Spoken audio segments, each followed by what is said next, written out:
ప్రజామోదయోగ్యమైన budget ప్రవేశపెట్టడంలో ఆయనే సాటి. ఇప్పటికే 8 సార్లు బడ్జెట్ ప్రవేశపెట్టిన ఆయన నవ్యాంధ్రలో నూతనంగా నిర్మించిన అసెంబ్లీలో 9వ బడ్జెట్ ప్రవేశపెట్టబోతున్నారు. రాష్ట్ర విభజన తర్వాత ఏర్పడ్డ సర్కారులో కొలువుదీరిన యనమల రామకృష్ణుడే ఆయన. ఏపీ అసెంబ్లీలో ప్రవేశపెట్టబోయే బడ్జెట్ కేటాయింపులపై ఆయన ద్వారా అడిగి తెలుసుకుందాం. నమస్కారం సార్. సార్ చెప్పండి, ఏపీలో నవ్యాంధ్రలో మొట్టమొదటిసారి బడ్జెట్ ప్రవేశపెట్టబోతున్నారు. ఏపీ వాసులు 5 కోట్ల మంది చాలా ఆశగా ఎదురు చూస్తున్నారు. వాళ్ళ ఆశలకి అనుగుణంగా బడ్జెట్ ఉండబోతుందా? ఈ బడ్జెట్ అంతా కూడా ప్రజలకి ఆశలకు అనుగుణంగానే ఉంటుందని. ఎంతేదంటే ప్రజా సమస్యలన్నీ కూడా ఆ రోజున ముఖ్యమంత్రి గారు ఆ రోజు ప్రతిపక్ష నాయకుడిగా ఉండి పాదయాత్రలో చేసినప్పుడు ప్రజల యొక్క స్పందన తెలుసుకుని కొన్ని మేనిఫెస్టో తయారు చేశాం. ఆ మేనిఫెస్టో ప్రకారంగానే ఈ రోజున బడ్జెట్లన్నీ కూడా ఇప్పటికీ 3 బడ్జెట్లు కూడా ప్రవేశపెట్టాం. 4వ బడ్జెట్ కూడా ఆ మేనిఫెస్టోను కూడా బడ్జెట్ ప్రవేశపెట్టే ముందు ఒకసారి చూశాను నేను.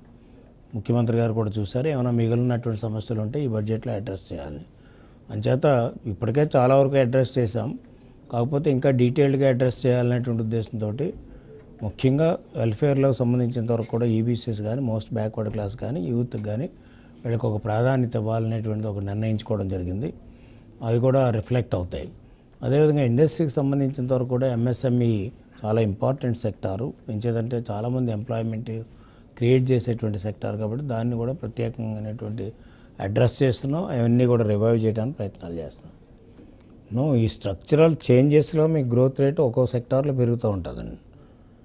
కరువు ఎప్పుడు కూడా కొంత ఇప్పుడు మనం ఓవరాల్గా చూస్తే అగ్రికల్చర్ అంతా కూడా చూస్తే గ్రౌండ్ నట్ బాగా దెబ్బతింది. ప్యాడీ ఒక చోట దెబ్బతినొచ్చు కానీ ఒక చోట బాగుంది. మీకు ఈస్ట్ వెస్ట్ ప్యాడీ ఎప్పుడూ లేనట్టుగా ఖరీఫ్లో బాగుంది. ఎందుకంటే ప్రొడక్టివిటీ బాగుంది. యాక్రేజ్లో తగ్గింది, ప్రొడక్టివిటీ బాగుంది.